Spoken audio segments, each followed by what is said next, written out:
A very good evening to you. Welcome aboard. It is the Tuesday edition of Uctv News.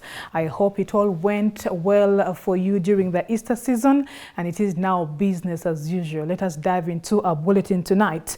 Government has been called upon to recognize the World Autism Day. The call has been made by the Executive Director of the Autism Society of Uganda, Dorothy Nambi, while giving her remarks at a gathering to mark the World Autism Day held under the theme Practical Steps for Inclusion at Katikati Grounds, emphasizing that autism is a growing challenge in Uganda that needs to be given proper recognition.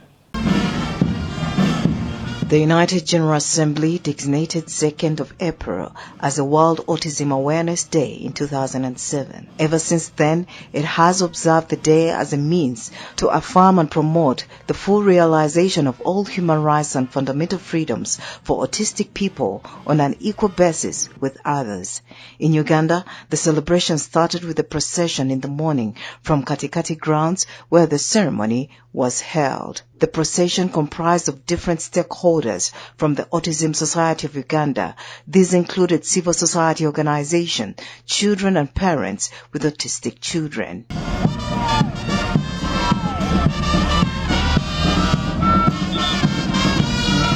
In Uganda, some progress has been made thanks to the autistic advocates who work to bring to light the plight of autistic people. Despite the growing numbers of autistic people, there is limited information about the condition in Uganda. Dorothy Nambi, the Executive Director, Autism Society Uganda, stresses the need to have Autism Day recognized in Uganda to spread awareness about the condition. Autism is a serious problem. It is cutting across the world. That's why we are, as the Autism Society Uganda, we are embracing it, and we are calling on the public to understand, and also to our government. We want the day to be recognized as an international day, like our friends in the Western world have realized it, and they are celebrating it globally. That's why we are here today, to celebrate our children. We are showing that love because we have so many of them who are locked behind, and we are trying to break the stigma. Stakeholders have highlighted the plight of educating autistic children as being lack of trained educators to professionally handle autistic children. They therefore called upon an inclusive practical vocational skills curriculum to equip autistic children with skills. So we are really trying to appeal to the government that when they are developing up the curriculum for education, please, we need a curriculum that can best fit the children on autism spectrum and also other intellectual disabilities, because this is really a challenge where you find that many organizations are lacking the skills to train these children because of lack of training from the government. Where you put in consideration of special children, especially autism, in the practical or vocational skills, you can see that these children can really come out and do something. Take an example. If you go out there, you can see what they're trying to exhibit. This is the skill. So if the curriculum is designed whereby they are able to have specialized certification programs, where when they are learning a vocational skill, they're able to be appreciated by a certificate, which certificate can enable them go and earn maybe a simple employment. For example, we have some students in our organizations who come in and study catering. Antoinette Nyangoma, a mother to an autistic daughter, says government should recognize autism as she calls upon parents with autistic children to come out. First, we will keep talking until they recognize us, because they talk about the lame, the deaf, but autistic ones and Down syndrome, they don't talk about them. Yeah. But I wish they can talk about them, because now they are coming out many. Every day we register 7 to 10. So we don't know where these kids were. Yes, some are still hidden in the houses, but when they hear us talk, they come out. So when they come out, and the government should come out. But since we are doing this communication and talking to on cameras and whatever, because I know everyone will be watching, at least they should recognize us. The parents out there, I would tell them to come out and be strong, to open up. I always tell parents, these kids are angels, and these kids are blessings. Because I talk according to myself. She's been a blessing, by the way. I don't know how I survive from nowhere, but I see that I go through everything. Gad Chirenga from Kunga Genuine Therapy, a therapy company that treats autism, says the therapy helps children speak and live a more productive life. Among things that autistic children need, they also need treatment. So it's good to give them education, but it's very important to give them therapy they need. So we are here to present this. As you can see, this is a chart of sympathetic neurons. So we came to find that most autistic children, they actually have a problem in the back. So that causes the inflammation of these peripheral nervous neurons that connect to the lungs, heart, internal organs.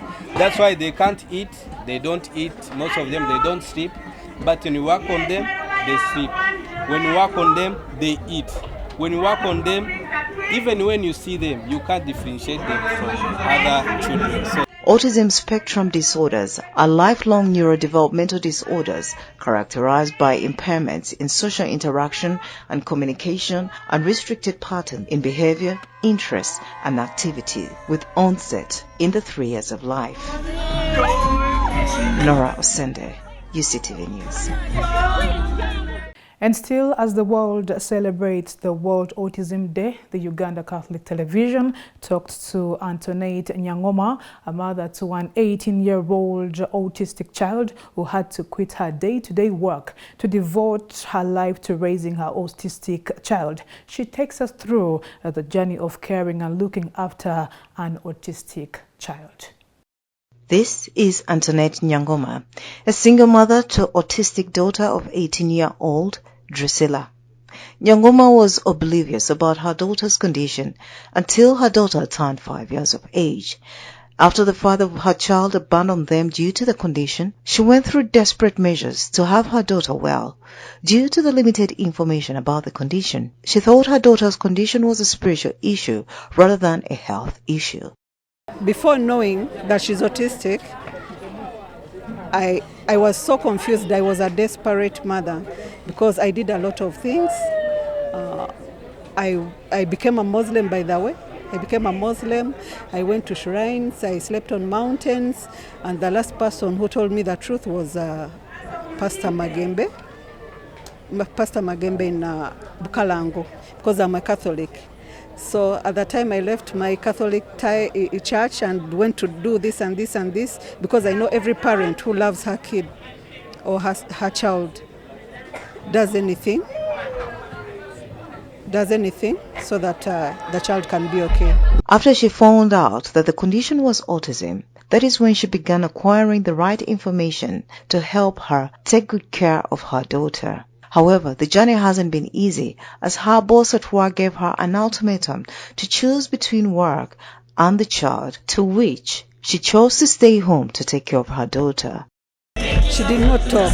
I did a lot of things so that she can talk, because I was so desperate. At the time I knew I was a busy mom, but I blame myself for being busy, though I was looking for something to eat, because I'm a single mom. So at the time I knew that she was autistic. That's when Father Magembe told me that I had gone there for praying, and they told me, I stayed there for 3 nights, and the father told me it's a medical issue. So he told me to go to Mulago. So when I went to Mulago, that's when they broke the news to me that she's autistic.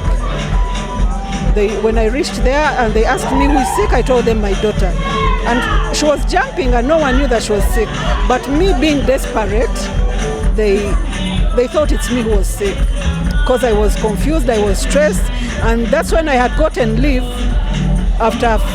for 3 years without getting leave. So when I got leave, that's when I knew all what was going on with Drusilla. Due to the adolescent stage, her daughter suffered a stroke that left her paralyzed, on which she was bedridden for 3 months. Nyangoma had to take care of her child until she healed. As we're still interviewing her, her daughter comes to her with hugs, a way of communicating their love for one another. She was there for 8 years. Just that last year, it's 1 year, she got a stroke. This stroke came from the adolescent stage. So I thought that maybe when these kids grow, that's when we don't face challenges. But now the challenges are getting more. she gets hyper and she like attacks me. And remember, she doesn't talk. You see the way she holds you until you bring what? You bring blood. But I don't blame her. She's communicating, but I don't understand her. She tells us about the day-to-day challenges of taking care of an autistic child. You have to treat them the way they are. It's okay. Stand here. So I learned that you have to be patient, you have to love, in fact, in hospital in Mulago, they told me that the only medication for autism is to... It's okay. The biggest challenge I got is telling the dad that this girl is autistic. I found out she's autistic because she doesn't talk, and I've done everything, but finally the hospital told me her problem. So the dad told me at their home they don't give birth to such kids. So I decided since 6 to 7 years, now she's 18, I'm taking care of her because I wouldn't abandon her. It's not her fault. Asked what she wants to see the government do more, recognition was her response. First, we will keep talking until they recognize us, because they talk about the lame, the deaf, but autistic ones and Down syndrome, they don't talk about them. Yeah. But I wish they can talk about them, because now they're coming out many. Every day we register 7 to 10. So we don't know where these kids were. Yes, some are still hidden in the houses, but when they hear us talk, they come out. So when they come out, and the government should come out. But since we are doing this communication and talking to on cameras and whatever, because I know everyone will be watching, at least they should recognize us. Nora Osende, Uctv News. And now, away from that, the Ministry of Health has today launched a massive yellow fever vaccination campaign targeting 19 million Ugandans aged between 1 to 60 years in 53 central regions. Dr. Josephine Nalukwata, who is overseeing the vaccination exercise in Kampala Central Division, Nakivubo Parish, said the vaccine is 100% safe, urging members of the public to embrace it. So far, the exercise is going well. People are coming for immunization, though some run because they are fasting. Others are coming because they do want to be immunized. Yeah. So far, we are immunizing. We are getting a number of adults because maybe kids have gone to school. We shall find them there. But people are coming. Thanks so much for coming. Maureen. The BHC of this village, that is Shauriakopi, based in Chikubo, we are here on the exercise of vaccination of yellow fever, and the turn-up has not yet been good because people are fearing, but I'm urging the public that you should not fear. This is for our own benefit. It is for our own good. Yellow fever is a very, very bad disease. We expect people to turn up because of the outbreak that was discovered in the villages, in the regions of Kampala, Wakiso, and Mokono. I'm urging everybody to come so that we can move together and we fight the killer disease of yellow fever. The vaccine is not harmful. It is vaccinated between the people of 1 year to 60 years. We don't vaccinate pregnant women. Those are exceptional. That is all. When a mosquito has gone to bite a person who has yellow fever, it is 50% that another person who has been infected will just have to die. The risks are high that when it is like COVID-19, the risk, we are fearing the outbreak of the yellow fever because it would be like COVID-19 and we could get an outbreak. I'm Fauzi Kayongo. I'm working with Vine Hospital, situated in Mokwano Mall.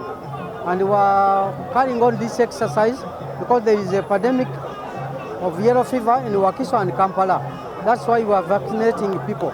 So I'm requesting all the people who are coming here to be vaccinated to avoid any consequences. And for the purpose of those people who are going out, it's very easy. You come here, they vaccinated you, they give you a card for free. Other time they charge you 100 and above. The Katikiro of Buganda, Charles Peter Mayiga, has called upon Parliament to prioritize the country's healthcare system, reiterating MP's need to consider building hospitals that are well equipped and facilitated better payment for doctors and teachers for the economy's growth. Charles Peter Mayiga made these remarks during a visit by the Speaker of Parliament, Anita Monk, and her deputy, Thomas Taibwa, accompanied by members of Parliament at Bulange to contribute to the Kabaka's birthday run scheduled for this Sunday, the 7th of April 2024.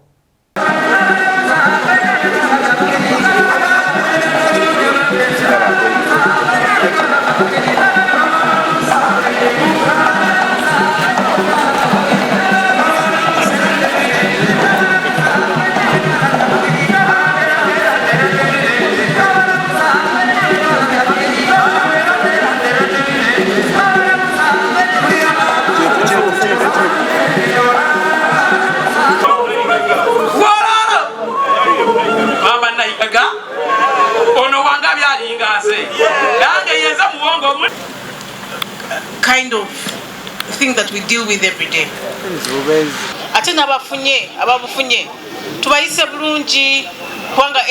Started the run. No Speaker of Parliament has been here for this purpose.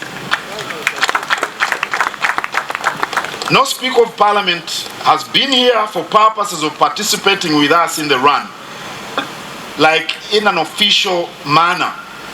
That's why this visit is very, very historic now, Rongo. And I think it marks the starting point of a collaborative program with Parliament of Uganda to promote the eradication of HIV/AIDS from this country. In the office, the Speaker called upon me to engage her officially about this collaboration in the fight against HIV/AIDS, and I welcome this initiative with open arms. We are here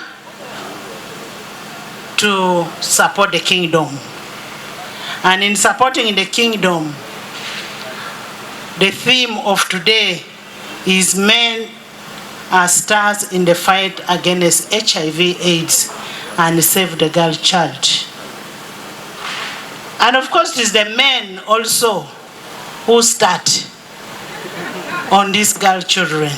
So I am happy that these men are the ones who are stars in fighting the HIV.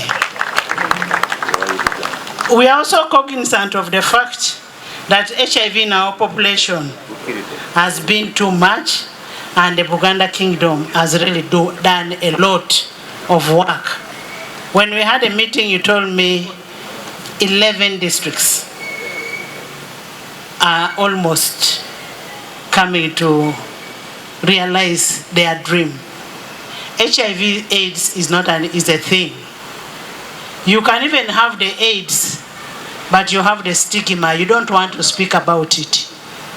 But now when the Katikiro comes out and says, let's fight against the AIDS, you'll find everybody will believe in it and will respect it.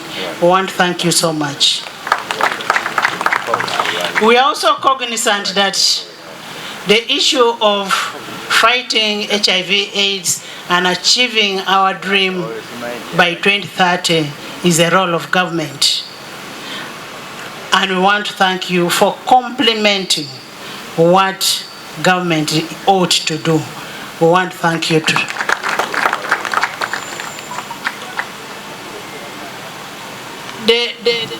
We brought something small as a sign of solidarity.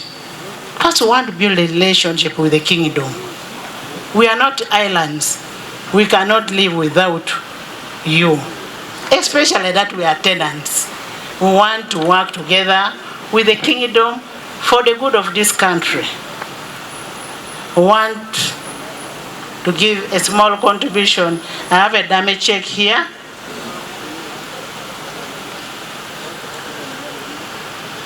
Honorable Mpuga, give it to the DS.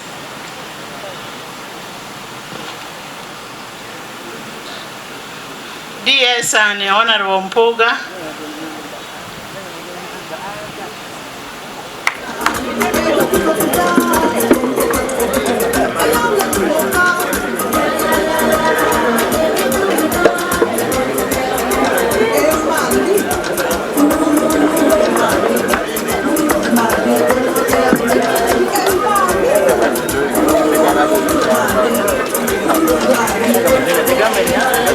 And on to police, the Uganda Police Force has revealed that there has been an increase in criminal cases registered during this Easter celebration as compared to last year. While addressing a security press briefing at the police headquarters in Nakuru today, the spokesperson of the police, Fred Enanga, disclosed that over 62 criminal incidents were reported as compared to last year's scale, where they recorded only 42 cases as details come through.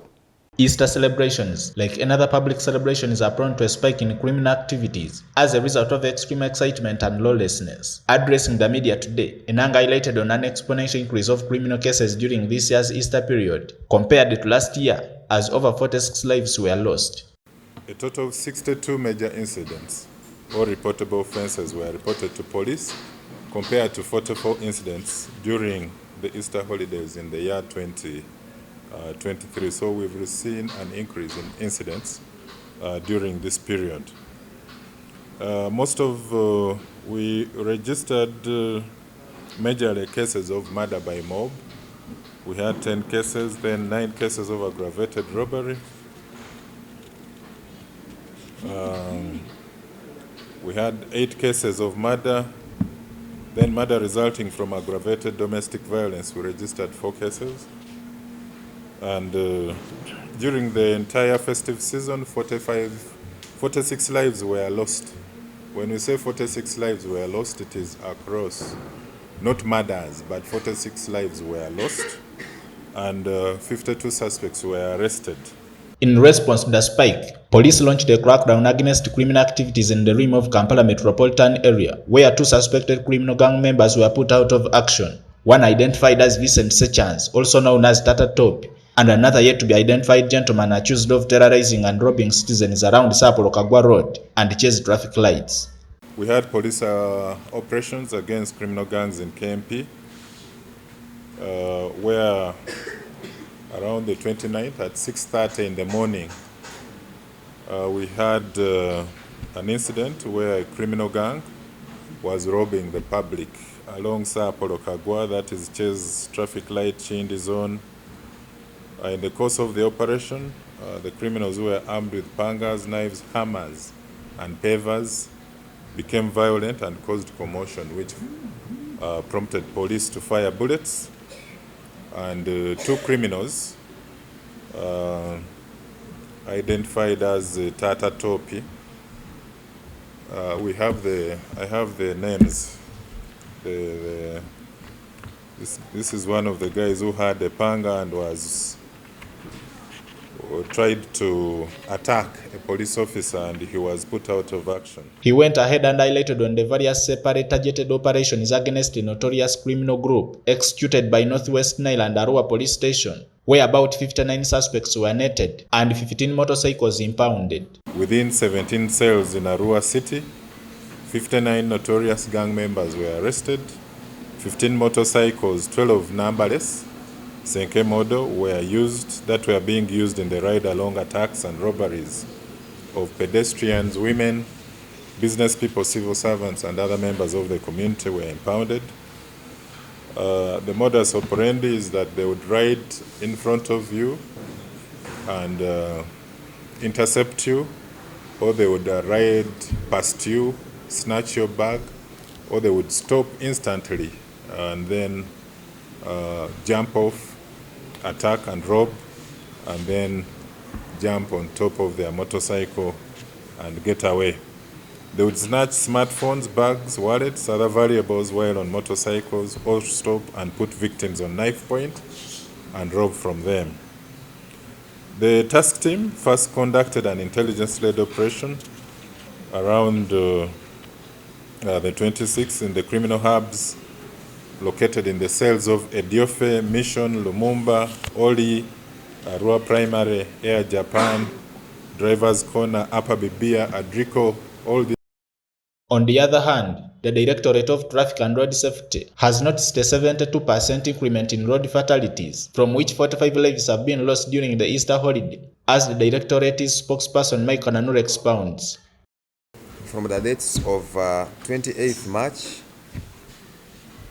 that was Holy Thursday, to 1st April 2024 on Easter Monday, during this season, 45 people lost their lives and 125 sustained injuries due to road crashes. And among the dead were 22 people who were motorcyclists, and these constituted 49% of the total crashes. 10 were pedestrians, and these constituted 22% of the total crashes. 5 people were passengers on motorcycles, which constituted 11%. Against this background, that Kananura revealed action is of undertaken to contain this spike across the country. The last time we conducted the operations on all those riding or driving without driving licenses, a total number of 786 defaulters with invalid driving licenses were arrested and their vehicles impounded throughout the country. Out of these, 89 were without driving licenses, 435 were having expired licenses, 257 were driving out of class, and 5 had forged driving licenses. All the 89 defaulters driving without licenses were arrested and taken to court. A total number of 329 drivers who were driving beyond the prescribed speed limits were got and issued with EPS tickets. Joseph Kabari, UCTV News. And that's all we had for you from our local scene. Let's take a look at what makes history today.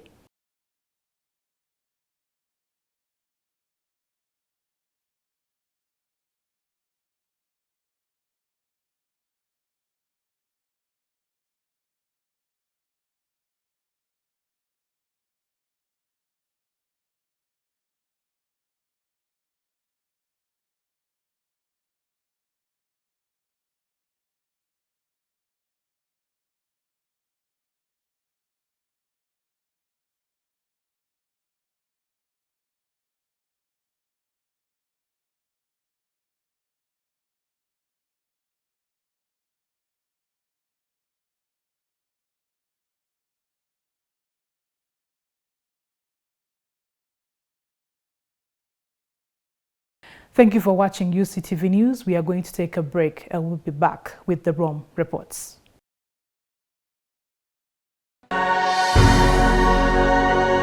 UCTV, good news for all.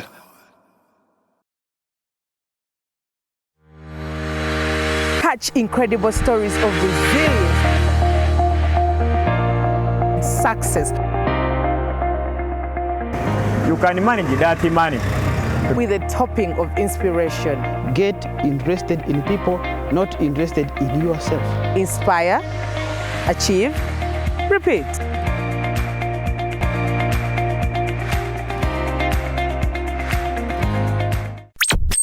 You are watching UCTV, good news for all. For this and more, tune into Kasese Get Radio 100.5 in Western Region, located at the hill of the Diocese of Kasese. KGR brings you all Catholic programs and an advertising platform in all our radio shows like Good Morning Renzori, Chama Tovoka, Ukute, the business show, Propeller, the request show and sports, Evaluation, Bahinga Bakuluka, Late Night Show, and many others. Our other services include Isuzu Tipa, a no car, public address system, live band, Omokekera, an audio recording studio, and outside live broadcast. For more information, call 0773-597-166 or visit our website www.kasesegatradio.com. Kasesegat Radio, Omusondoria, the voice of truth.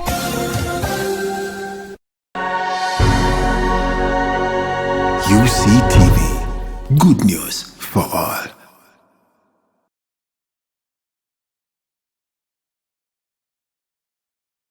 Thank you very much for being a part of this Tuesday edition of UCTV News. I'm Sunday Gloria Aboch. Have yourselves a lovely night.